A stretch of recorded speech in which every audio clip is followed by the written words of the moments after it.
The alarm screamed through the mining colony at dawn. Jiwoo jerked awake in her small quarters, her heart already racing before her mind caught up. She had been a medic on Vareth 7 for 3 years, and she knew that sound. It was not a drill. She pulled on her boots and grabbed her medical bag, running toward the clinic before the second alarm even finished. The corridors filled with people, all different species, all moving in different directions. Some ran toward the shelters. Others ran toward their families. Jiwoo ran toward the screaming. The clinic door burst open as she arrived. Heejin was already there, pulling supplies from the cabinets with shaking hands. The younger woman looked at Jiwoo with wide, terrified eyes. "Pirates," Heejin said. "They hit the eastern section first. Taemin is calling for evacuation." Jiwoo nodded and started setting up triage stations. Her hands moved automatically, arranging bandages and plasma packs and surgical tools. She had done this before twice on other colonies. Pirates came where security was thin. They took what they wanted and killed anyone who resisted. The first casualties arrived within minutes. A Telvan miner with burns across his scaled chest. A human engineer with a piece of metal lodged in her shoulder. A young barracks child crying for its parent. Jiwoo and Hyejin worked without speaking, falling into the rhythm of emergency medicine. "Stop the bleeding!" "Stabilize the patient. Move to the next one." More explosions shook the building. Dust fell from the ceiling. Someone shouted that the pirates were moving toward the residential sectors. Jiwoo kept working. Her job was here, fixing what the violence broke. Then she heard it. A sound that made her blood freeze. A deep resonating boom followed by a roar of fire. She looked up through the clinic window and saw smoke rising from the western edge of the colony. Black smoke, thick and fast, billowing into the pale morning sky. The Krell den was burning. "No," Jiwoo whispered. Her hands stopped moving. Hyejin looked up, following her gaze. "Jiwoo, we have patients," Hyejin said, but her voice was uncertain. Jiwoo knew the Krell den. She had been inside it many times, treating sick or injured Krell. They were a warrior species, proud and fierce, but they trusted her because she had proven herself capable. The den was not just a building. It was their home, their communal space where families lived together. And in the center of the den, in the deepest chambers, was the nursery. The cubs would be in there. The young ones who could not fight or run, who needed specific temperatures and humidity to survive, who would die in smoke and heat long before the flames reached them. Taemin burst into the clinic. The colony administrator was a thin man with gray hair and the permanent worry lines of someone who carried too much responsibility. He was breathing hard. "Evacuation order," he said. "Everyone to the transport bay. We have maybe 20 minutes before the pirates reach this section." "What about the Krell?" Jiwoo asked. Taemin shook his head. "Their warriors are fighting the pirates at the perimeter. They are buying us time." But the den took a direct hit from an explosive. "It is already lost." "The cubs," Jiwoo said. "The Krell will handle their own," Taemin said. But he would not meet her eyes. "We need to go. Now." He turned and left, shouting orders to other colonists in the hallway. Hyejin started packing the emergency supplies, preparing to evacuate. Jiwoo stood frozen, staring at the black smoke rising into the sky. The Krell warriors were at the perimeter. The adult civilians would be evacuating or defending their homes. But who was getting the cubs? Who was running into that burning building to pull out the children? She thought about the 5 cubs she had treated last month. They had come to the clinic with a respiratory infection, something common in Krell young. Their caretaker, an elderly Krell named Elder Vorin, had been patient with her, explaining their symptoms in careful standard language. The cubs had been frightened of her at first. She was alien, soft-skinned, small, but she had made them laugh by making silly faces while she worked. The eldest cub, barely tall enough to reach her waist, had patted her hand with his clawed fingers before leaving. "Thank you, healer," he had said in his rough, growling voice. She had smiled at him. "Stay healthy, little one." Were those cubs still in the den? Was anyone going to save them? Heejin touched her arm. "Jiwoo, we have to go." "The transport will not wait." Jiwoo looked at her young assistant. Heejin was 22, fresh from medical school, still learning how to handle trauma. She was good at her job, but she was not ready for this. None of them were ready for this. "Go," Jiwoo said. "Get the patients to the transport." "I will catch up." "What?" "No, Jiwoo, what are you—" But Jiwoo was already moving. She grabbed her medical bag, checked that her respirator was attached to her belt, and ran for the door. Behind her, she heard Jin shouting her name, but she did not stop. The colony corridors were chaos. People ran in every direction, carrying belongings, dragging injured friends, pushing through the crowd toward safety. Jiwoo pushed against the flow, moving toward the western sector, toward the smoke and the heat and the danger. She passed security officers who shouted at her to turn back. She ignored them. She passed burning buildings and shattered windows. The air grew thick with smoke. Her eyes watered, but she kept running. The Krell den loomed ahead, a large structure built half underground designed to mimic the cave systems of the Krell homeworld. Flames poured from the upper windows. The main entrance had collapsed, blocked by burning debris. Jiwoo circled the building, searching for another way in. There, a side entrance used by the workers who maintained the environmental systems. The door was damaged but not fully blocked. Jiwoo pulled her respirator over her face, took 3 deep breaths to calm herself, and stepped into the fire. The heat hit her like a wall. Even with the respirator, the air burned her throat. Smoke filled the corridors, thick and black, reducing visibility to arm's length. She pulled a small light from her bag and swept it through the darkness. The den was a maze of tunnels, but she remembered the layout from her previous visits. The nursery was in the central chamber, protected deep inside the structure. She moved through the smoke, one hand on the wall to guide her, coughing despite the respirator. Behind her, the entrance collapsed completely. Burning metal and stone crashed down, sealing her inside. She was committed now. There was no turning back. She could only go forward, deeper into the burning den, toward the cubs who might already be dead, or toward the cubs who might still be waiting for someone to save them. The smoke was so thick that Jiwoo could taste it even through the respirator. She moved through the burning corridors with one hand trailing along the wall. Her medical bag clutched against her chest. The heat pressed against her skin like a living thing, hungry and patient. She tried to remember the path to the nursery. Left at the first junction, then straight through the communal hall, then down the ramp to the lower levels. But everything looked different now. The walls were blackened with soot. Flames ate through doorways that should have been sealed. The emergency lights were dead, leaving only the orange glow of fire to guide her. Her light swept across something on the floor. A body. A Krell adult collapsed face down, smoke inhalation probably. Jiwoo checked for a pulse out of habit, knowing it was too late. The body was already cooling. She closed her eyes for a moment, then kept moving. The communal hall was an inferno.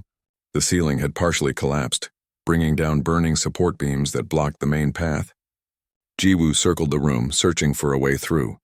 There was a gap, narrow and dangerous, where 2 beams had fallen at an angle. She could squeeze through if she was careful. She crouched low and pushed through, feeling the heat of the burning metal inches from her face. Her jacket caught on something and tore. She yanked it free and stumbled forward into the next corridor. The ramp to the lower levels was ahead. Jiwoo ran toward it, her lungs burning despite the respirator. The lower levels would have less smoke, maybe.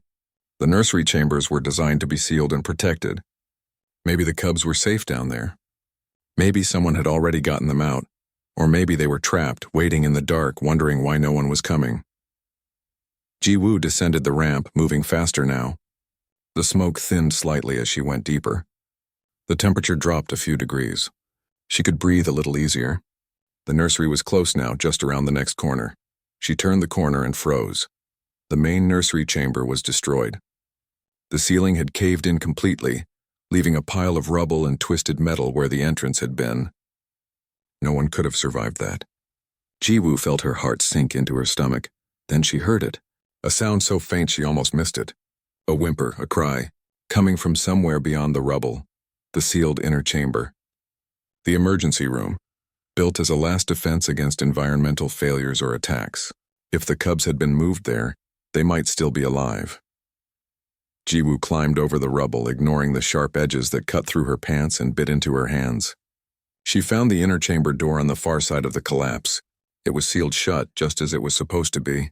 She pounded on it with her fist. Hello? Can anyone hear me? Silence. Then more crying, louder now. Multiple voices, high-pitched and terrified. The cubs were inside. Jiwoo examined the door. It was designed to be opened from the inside, not the outside. The electronic lock was dead, no power. But there was a manual release, a lever hidden behind a panel. She had seen it once during a tour of the facility. She found the panel and pried it open with her medical scissors. The lever was stiff, rusted from disuse. She pulled with all her strength. Nothing. She braced her feet against the wall and pulled again. The lever moved just a centimeter, then 2. Then it gave way with a grinding screech of metal. The door hissed open. Smoke poured into the chamber. Jiwoo stumbled inside and sealed the door behind her, cutting off the smoke. The emergency lights in the chamber still worked, running on backup power. In the dim red glow, Jiwoo saw them. 5 Krell cubs, huddled together in the center of the room. They were small, barely reaching her hip, covered in the fine crystalline scales that would harden into armor as they grew.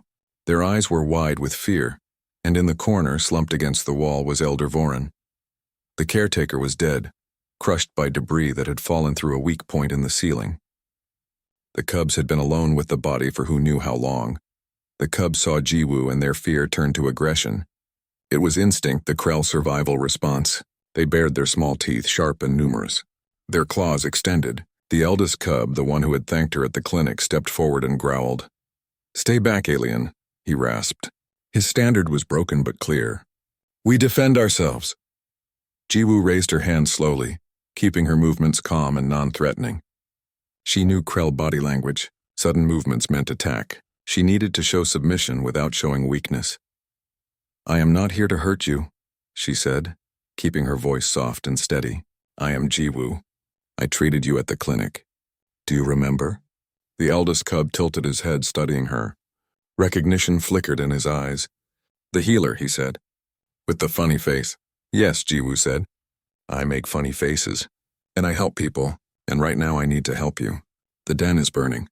We need to leave. Elder Voran said to stay here." One of the smaller cubs whimpered. "Said we would be safe. Elder Voran wanted to protect you," Jiwoo said gently. "And this was the safest place. But now we need to go somewhere even safer. Will you trust me?" The cubs looked at each other. They were terrified, alone, surrounded by smoke and death. Their instinct told them to attack the alien. But something else, something deeper, told them that this alien had helped them before. The eldest cub stepped closer to Jiwoo. He sniffed her, processing her scent. Then he looked back at his siblings. "We go with the healer," he said. "She saved us before. She will save us again." Jiwoo felt relief flood through her, but it was short-lived. She looked at the 5 cubs and realized the problem. They were small, but they were not light. Each cub weighed maybe 20 kilograms. She could carry 1, maybe 2 if she pushed herself. But 5 and they would not separate. She could see it in the way they pressed together, the way they kept touching each other for comfort. If she tried to take them out one at a time, the others would panic. They would not wait. They might try to follow and get lost in the smoke. "Listen to me," Jiwoo said. "We need to stay together, all of us. Can you climb onto me?" The cubs looked confused. Jiwoo knelt down and showed them. "Like this. Hold on tight. Do not let go no matter what happens." She helped them position themselves. The eldest climbed onto her back, wrapping his arms and legs around her. 2 smaller cubs clung to her sides, their claws digging into her jacket. The last 2 she held in her arms, one pressed against her chest, the other cradled in the crook of her elbow. The weight was incredible. Jiwoo tried to stand and nearly collapsed. Her legs shook. Her back screamed in protest. She gritted her teeth and forced herself upright. From her medical bag, she pulled out an emergency stimulant injector. It was meant for patients in critical condition, to give their bodies one last burst of energy. It was dangerous to use on herself, but she had no choice. She pressed the injector against her thigh and pushed the trigger. The drug flooded her system. Her heart rate spiked. Her muscles tensed. The pain faded, replaced by artificial strength. "Hold on tight," she told the cubs. "And do not be afraid. I will not let you fall." She opened the door and stepped back into the smoke. The corridor was worse now, the fire spreading fast. The path she had used to enter was fully blocked. She would have to find another way out. Jiwoo remembered seeing ventilation shafts during the facility tour. They connected all the chambers to the surface for air circulation. If she could find one, she might be able to climb out. She moved through the burning corridors, carrying her impossible burden, searching for salvation in the smoke. Jiwoo found the ventilation shaft in the maintenance corridor, half hidden behind a sheet of burning fabric. The metal grate had already melted away from the heat, leaving the shaft opening exposed. It was narrow, barely wide enough for her shoulders, and it went straight up into darkness. She looked up into the shaft, then down at the cubs clinging to her body. This was insane. She could barely stand under their weight, and now she was supposed to climb? The eldest cub, pressed against her back, whispered in her ear. Are we going to die, healer? No, Jiwoo said firmly. We are not going to die. I promise. She did not know if she could keep that promise, but she would die trying. She positioned herself at the base of the shaft and reached up, finding handholds in the metal ribs of the ventilation system. The cubs shifted their weight and she nearly fell. She steadied herself and began to climb. Every movement was agony. Her arms burned with effort. Her legs trembled. The stimulant gave her strength, but it could not take away the fundamental reality of physics. She was carrying far more weight than her body was designed to handle. One handhold. Pull up, find the next one, repeat. The cubs whimpered and clung tighter. Their claws dug into her skin through her clothes. She could feel blood trickling down her sides, warm and sticky. She did not care. Pain was information, and right now the only information that mattered was the distance to the surface. Halfway up, her hand slipped.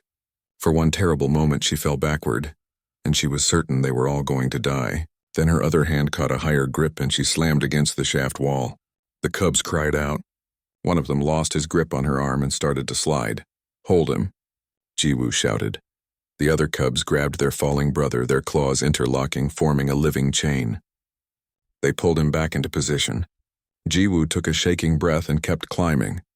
She talked to them as she climbed, keeping her voice steady even though her lungs were screaming for air. She told them stories about Earth, about a planet covered in water and forests. She told them about human children who played games and laughed. She told them anything to keep them calm, to keep them holding on. We have a thing called a playground, she said, pulling herself up another meter. Children climb on structures made of metal and rope. They pretend they are adventurers exploring dangerous places, but it is safe because their parents watch them. Like this? One of the cubs asked. Yes, Jiwoo said. Exactly like this. Except usually there is no fire. One of the cubs made a sound that might have been a laugh. Jiwoo smiled despite the pain. She could see light above now. The top of the shaft. Just a few more meters. Her vision was starting to blur from the smoke and the exertion. The stimulant was wearing off and the crash was going to be brutal. But she was close. So close. Her hand reached up and found nothing but open air. The top of the shaft. She pulled herself up with the last of her strength and tumbled out onto the ground outside the den. Fresh air hit her like a blessing. She gasped and coughed, her lungs trying to expel the smoke. The cubs climbed off her, rolling onto the ground, crying and shaking, but alive. All 5 of them alive. Jiwoo tried to stand and collapsed. Her legs would not hold her anymore. She lay on the ground, staring up at the sky, watching the black smoke drift across the stars. She had done it. Somehow, impossibly, she had done it. Then hands were lifting her. Voices shouted for medical assistance. She saw Hee-jin's face above her, crying and shouting orders. She saw colony security officers wrapping the cubs in thermal blankets. She saw the transport ships lifting off in the distance, carrying the evacuees to safety. She tried to speak, to ask if everyone made it out, but her throat would not work. The world faded to gray, then to black. When Jiwoo woke up, she was in a medical bay. Not the colony clinic, but something bigger. A proper hospital ship. The ceiling was white and clean and blessedly free of smoke. She tried to sit up and discovered that her arms were wrapped in thick bandages from shoulder to fingertips. Hee-jin appeared beside her, looking exhausted but relieved. Do not move. You have second-degree burns on your arms and back. Your lungs have moderate smoke damage. The doctor said you are lucky to be alive. The cubs? Jiwoo's voice was a rasp. All 5 are fine, frightened but physically unharmed. You saved them. Hee-jin paused. You are an idiot, but you saved them. Jiwoo smiled. I am okay with being an idiot. Over the next 3 days, Jiwoo learned what had happened during her rescue. The pirates had been driven off by a combination of Krell warriors and the unexpected arrival of a human cargo ship that happened to be in the system. The colony had taken heavy damage, but most of the residents survived. The Krell were confused by what Jiwoo had done. Taemin came to visit her and explained the situation. They do not understand, he said, sitting beside her bed. In Krell culture, warriors are honored. Caretakers are respected but not celebrated. What you did, running into fire to save children who were not even your species, it does not fit into their worldview. I did not do it for honor, Jiwoo said. I did it because they needed help. I know, and that is exactly what confuses them. The confusion grew worse when Elder Merrick arrived. He was a high-ranking Krell diplomat, old and covered in battle scars. He stood beside Jiwoo's bed and studied her with his deep-set eyes. "You are the human who saved the cubs," he said. It was not a question. "Yes, why?" Jiwoo thought about how to answer. She could talk about duty or compassion or the value of life. But those were big concepts, and she was tired. "They were kids," she said simply. "They were scared. Someone needed to help them." "You nearly died," Marek said. "Yes. You expect payment for this? A debt to be honored?" Jiwoo frowned. "No, I just want to know if they found the cubs' families." Marek was silent for a long moment. He looked at her bandaged arms, at the readouts showing her damaged lungs, at the human who had destroyed her body to save alien children, and expected nothing in return. "The cubs' parents died in the raid," he said finally. "They are orphans now." Jiwoo felt her heart break. Those 5 little ones already traumatized by fire and death now had no one. What will happen to them? They will be distributed to other families as is our custom. Will they be allowed to stay together? That is not our custom. Then your custom is cruel, Jiwoo said, too tired to be diplomatic. Marek's expression did not change, but something flickered in his eyes. He nodded once and left without another word. That night, Tai-Min returned with news. Security footage from the den had been recovered. It showed everything. Jiwoo entering the burning building alone. Jiwoo finding the cubs. Jiwoo climbing the shaft with all 5 of them clinging to her body, talking to them the entire time, keeping them calm even as she bled and burned.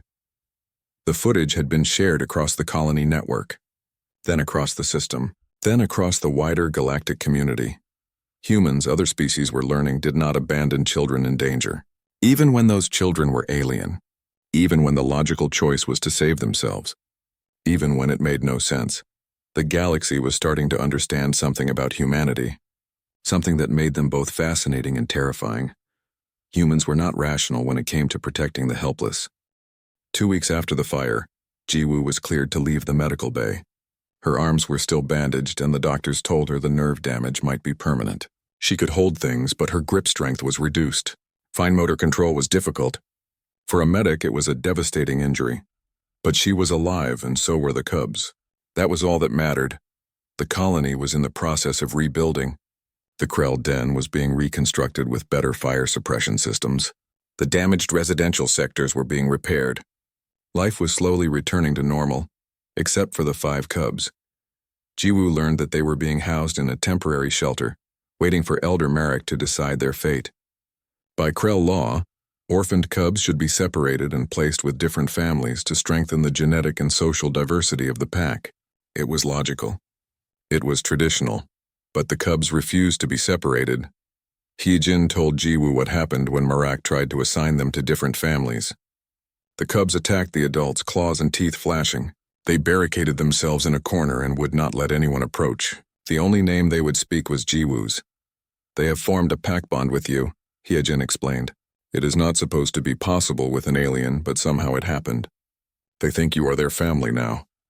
Jiwoo sat in silence, processing this information. She was not Krell. She could not raise Krell cubs. She did not know their language, their customs, their biology well enough. It was impossible, but when she closed her eyes, she saw their faces in the sealed chamber. She heard the eldest cub asking if they were going to die. She felt their small bodies clinging to her as she climbed through the smoke. "I want to see them," Jiwoo said. The shelter was a converted warehouse on the edge of the colony. Jiwoo walked in with her bandaged arms and found the cubs huddled in the corner exactly as Heejin had described. They looked thin and miserable. When they saw her, everything changed. The eldest cub ran to her and wrapped his arms around her waist. The others followed, surrounding her, pressing against her, making soft chirping sounds of relief and joy. "Healer," the eldest cub said. "You came back. We thought you left us." Jiwoo knelt down, ignoring the pain in her legs. "I would never leave you. I was healing. But I am here now." "They want to separate us," one of the smaller cubs said. "Send us to different packs. But we are already a pack." "Your pack?" Jiwoo looked at their faces, at the trust and hope in their eyes. She thought about Krell tradition and human, impossibility and all the logical reasons why this could not work. Then she thought about 5 children who had Already lost everything and were about to lose each other. We'll talk to Elder Merrick, she said. I will find a way. But talking to Merrick was harder than she expected. The old Krell diplomat was unmoved by her emotional arguments. He explained patiently and firmly that Krell cubs needed proper raising. They needed to learn combat, hierarchy, the complex social structures of Krell society. A human could not provide that. They will become weak, Merrick said. Soft. They will lose what makes them Krell. Or they will learn something new, Jiwoo argued. They will be Krell and something more. That is exactly what I fear, Marak replied. Jiwoo left the meeting frustrated and defeated. She sat in the rebuilt clinic staring at her bandaged hands, wondering what she could possibly do. Then Taimin appeared with an idea. What if you did not raise them alone? He said. What if the colony helped? Over the next week, something unexpected happened. Other colonists began volunteering to help care for the cubs. Bora, a maintenance engineer, offered her larger quarters as a living space. Sungho, a xenobiologist, provided detailed nutritional plans for growing Krell. Minseo, a security officer who had trained with Krell warriors, offered to teach the cubs combat and discipline. More offers came. A Telvan teacher volunteered to instruct them in galactic history. A barracks merchant offered to teach them mathematics and trade. Even some Krell adults, moved by the story of the rescue, volunteered to provide cultural education. The colony was forming a support network around Jiwoo and the cubs. Not because they had to. Not because it was logical. But because they wanted to. Taimin presented the plan to Elder Marak. It was unprecedented. A hybrid raising that combined Krell tradition with multi-species cooperation. Marak listened carefully, his scarred face unreadable. This is not our way, he said finally. Maybe it should be, Taimin replied. Marak did not answer. He left to consult with other Krell elders. For 3 days there was no response. Jiwoo spent that time with the cubs, teaching them basic standard language and telling them stories. They soaked up every word, hungry for connection and guidance. Then the answer came. Marak would allow the experiment, but with conditions. The cubs must learn Krell combat. They must study Krell history. They must maintain their cultural identity, and if they showed signs of weakness or corruption, they would be removed immediately. Jiwoo agreed to everything. The cubs moved into Bora's quarters, and the hybrid raising began. It was chaos at first. The cubs were energetic and curious and occasionally destructive. They broke furniture, ate things they should not have eaten, and got into fights with each other. But slowly they learned. Sungho taught them which foods were safe and which would make them sick. Minisio taught them basic combat forms, the foundation of Krell martial training. Jiwoo taught them compassion and communication. The cubs began to change, not into traditional Krell or into humans, but into something unique. They were more social than normal Krell, more willing to cooperate with other species. But they retained their strength and their pride. They were fierce when necessary, but gentle when possible. They defended the weak instead of dominating them. The colony watched this transformation with fascination. Here was proof that different species could not only coexist, but could learn from each other, becoming better than they were apart. But not everyone was happy about it. A faction of Krell conservatives began protesting the arrangement. They called the cubs contaminated, corrupted by alien influence. They demanded that Marak end the experiment and return the cubs to traditional raising. The protest grew louder when intelligence reports confirmed that the pirates who raided the colony were planning another attack. They had regrouped in a nearby system and were gathering forces for a larger assault. The colony began emergency preparations. Most species started arranging evacuation for their citizens. The Krell conservative faction saw their opportunity. They issued an ultimatum. All Krell, including the 5 cubs, must evacuate to Krell-controlled space immediately. Jiwoo stood in Taimin's office listening to the order, feeling her world crumble. They are using the threat of attack as an excuse, Taimin said quietly. They want to take the cubs while everyone is distracted. I will not let them, Jiwoo said. What can you do? You are one human. They are an entire faction with legal authority. Jiwoo looked at her bandaged hands. She thought about the climb through the burning shaft, about impossible choices and desperate measures. I did not pull those cubs out of fire just to lose them to politics, she said. There has to be a way. That night, the cubs came to her. They had heard about the evacuation order. The eldest cub, whose name Jiwoo had learned was Wraith, spoke for all of them. "We do not want to go," Wraith said. "We want to stay with you." "I want that too," Jiwoo said. "But I do not know how to stop them." "Then we will stop them," Wraith said. His eyes had the fierce determination of his species, but also something else, something human. "We will show them that we are not weak. We will show everyone." The next day, the colony held an emergency assembly to discuss evacuation procedures. Representatives from every species attended. The Krell conservatives presented their case for removing the cubs. They spoke about tradition and purity and the danger of corruption. Then Wraith stepped forward to speak. The assembly hall fell silent when Wraith walked to the center of the room. He was small compared to the adults around him, barely reaching the waists of most species present. But he carried himself with the pride of a Krell warrior. He looked at the conservative faction, then at Elder Marek, then at Jiwoo. When he spoke, his standard was halting but clear. "You say we are weak," Wraith began. "You say the human corrupted us. But I remember the fire. I remember the smoke and the heat.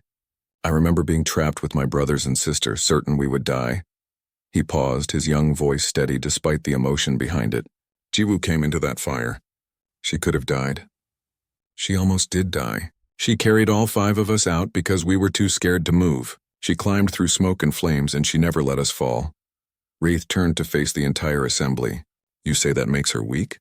You say compassion is weakness? Then I do not understand strength." The conservative Krell tried to interrupt, but Elder Marek raised his hand for silence. He was staring at Wraith with an expression Jiwoo could not read. "We are still Krell," Wraith continued. "We train, we fight.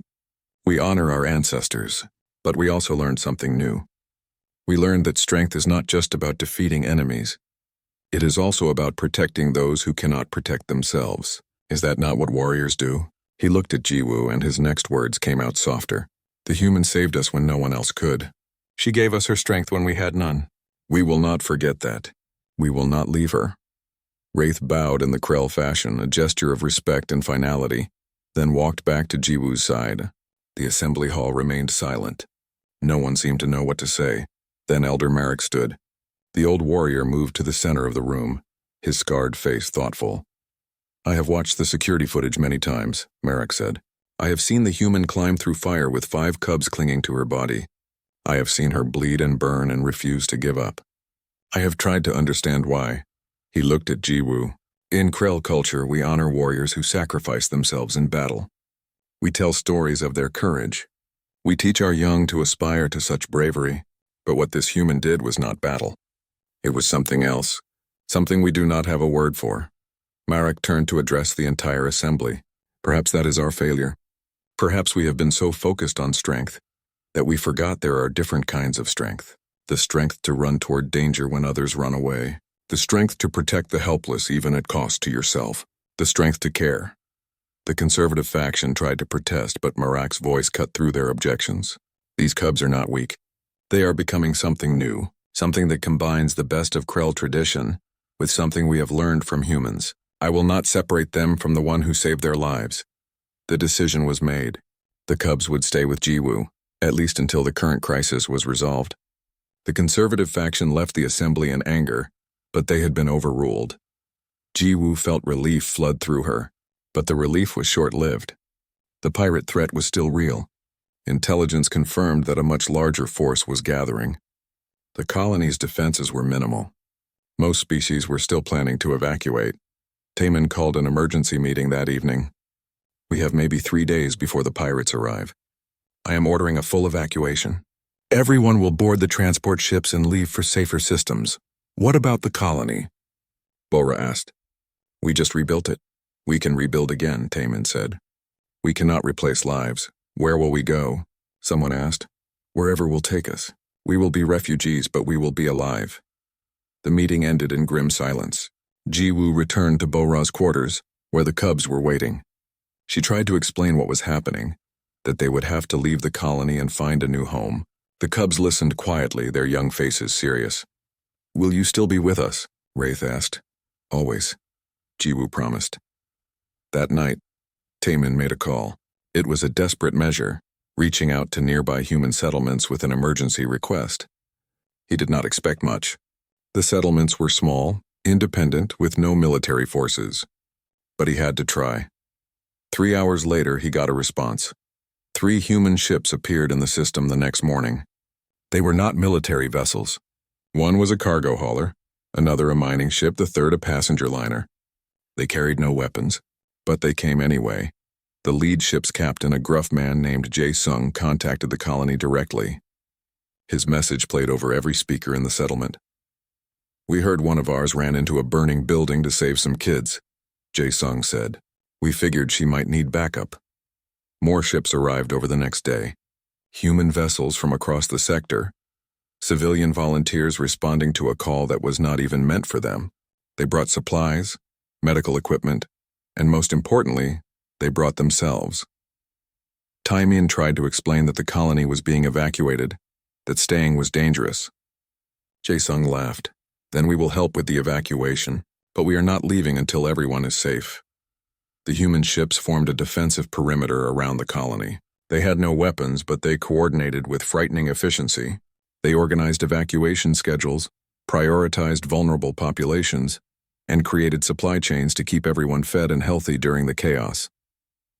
Other species watched in confusion. Why were humans risking their lives for a colony that was not even human majority? Why were they staying when the logical choice was to run? The answer came when the pirates arrived. The pirate fleet dropped out of faster-than-light travel expecting an easy target.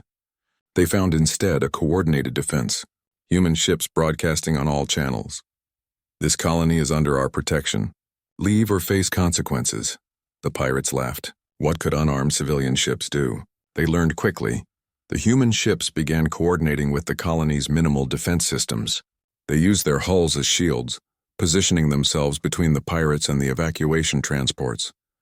When pirates fired, humans took the hits.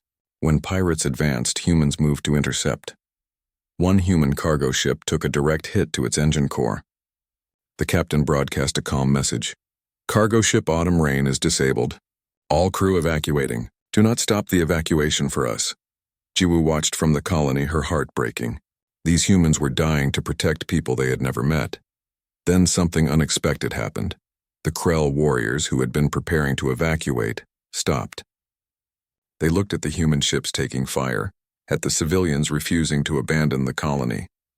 They looked at each other. Elder Merrick's voice came over the communication system. "Krell warriors, hear me. The humans have shown us what honor truly means. They protect the weak without hesitation. They sacrifice without expectation of reward. Can we do less?" The Krell ships, heavy and armed, moved to join the humans. Then the Telvin vessels joined. Then the barracks. Then others, species who had been planning to run, suddenly unwilling to abandon those who refused to abandon them. What had been a disorganized evacuation became a unified defense. The pirates, expecting chaos, found coordination. They found species working together, protecting each other, refusing to surrender. The pirate fleet broke off the attack and retreated. They had come for an easy target and found something they could not overcome. Unity forged through shared sacrifice. The colony survived. Several ships were damaged and there were casualties, but most people made it through alive.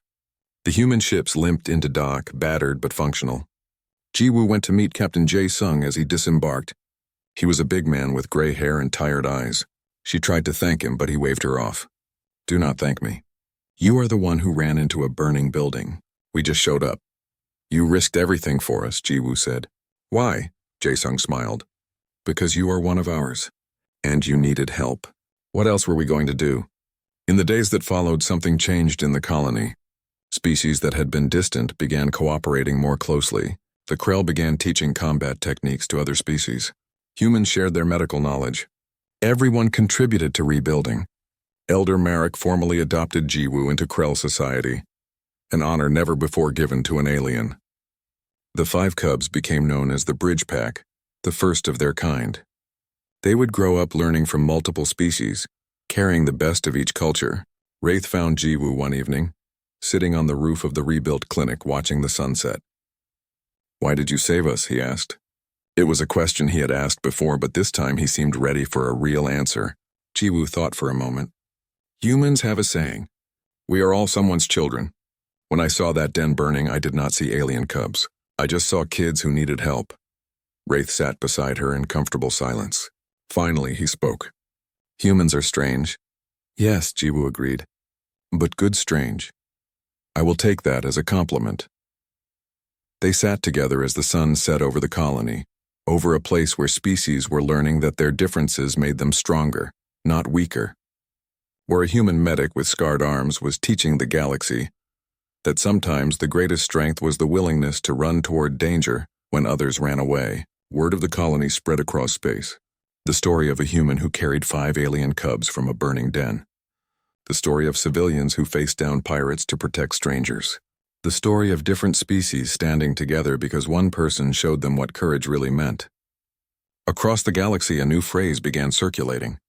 When someone did something impossibly brave, something that defied logic but saved lives, people said they were as brave as a human in a burning den.